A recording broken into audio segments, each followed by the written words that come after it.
Hey, this is Mike and Mike from J2FIT.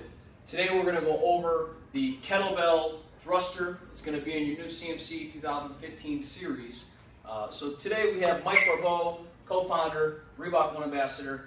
He is a kettlebell sport athlete. So unlike typical kettlebell here, he competes where he does 10 minutes of clean and jerk overhead without putting the weights down, has to find his aerobic capacity as well as have perfect technique to hold on to these things. So today he's going to go over, 1, how you're going to grip a kettlebell, 2, how you're going to make sure that you're racking it in the perfect position up here to conserve energy, 3, he's going to talk about your breathing technique, which is going to be huge at a 90-second AMRAP, 4, he's going to talk about your squat transition to overhead, and then he's lastly going to talk about how to pace yourself and stay inside your head so you don't blow out in 90 seconds. All right, so first off, when you get the timer, you want to make sure that you line that weight up right between feet.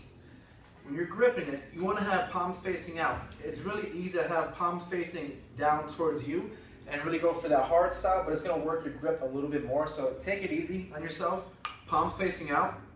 And you're going to go and get the weight into the rack position, get a nice hip thrust, line them up in. So this way you're actually going to pull that weight in towards your hips, getting your elbows right under the weight. This way you can get a nice pack and not have to rely too much on your grip. You can use more lats.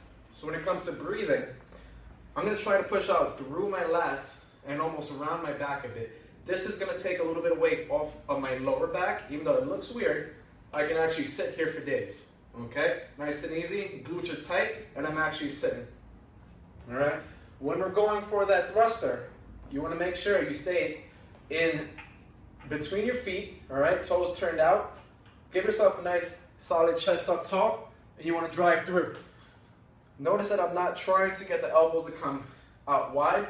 Once you go out wider, you're going to start to put a lot of work on those shoulders. Take it easy on them. Use those triceps to help out and drive through. So once again, nice deep squat, pushing through straight up. When coming back down, try to have some give with your body. So I'm not just going to let the weight sit down. Coming back down, I want to have some give with a slight lean back and let the weight fall down towards my hips, back into that rack. And this is how I'm going to save myself. All right, and number 2 here. Let's go through your pace and what you're going to do in terms of breathing here. Once you're in your rack, so we're going to be in here nice and high. Want to work on getting a nice deep breath before you drop down because you want to have a nice tight core. You're going to exhale when you're on the way up. So inhale.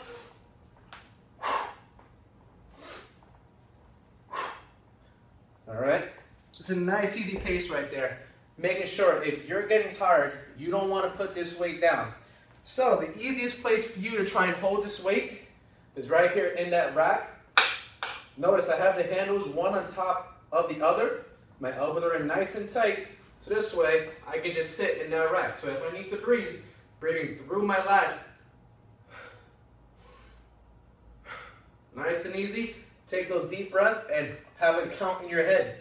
So when you're going for that squat, 1, 2.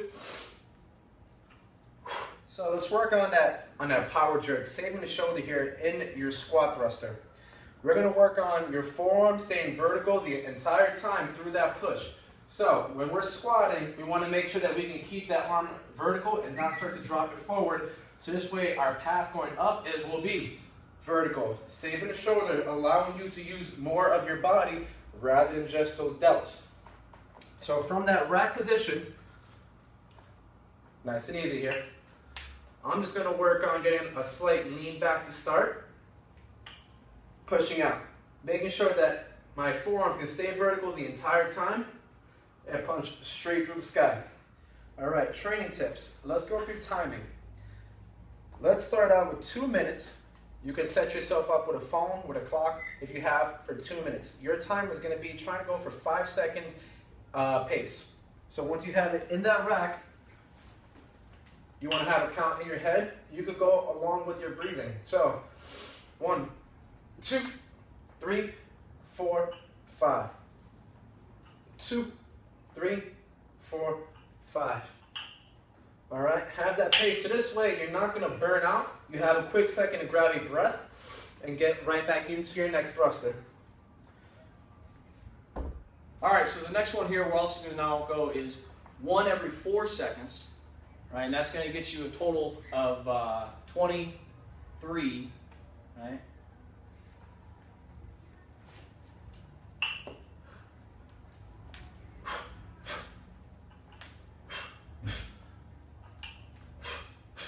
One, two, three, 4.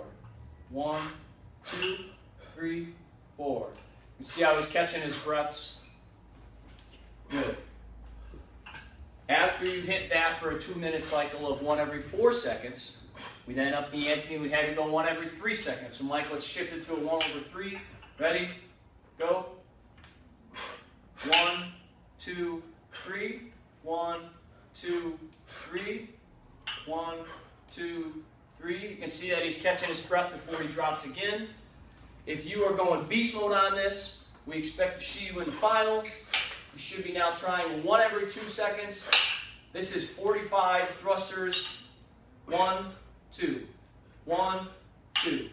1, 2. You can see he's opening himself up. He's getting his head back on the catch. Good. He's an animal. All right. So this is Mike and Mike from J2FIT. We look forward to seeing you at the races this year. See you in the pit. Bring it out. Come on.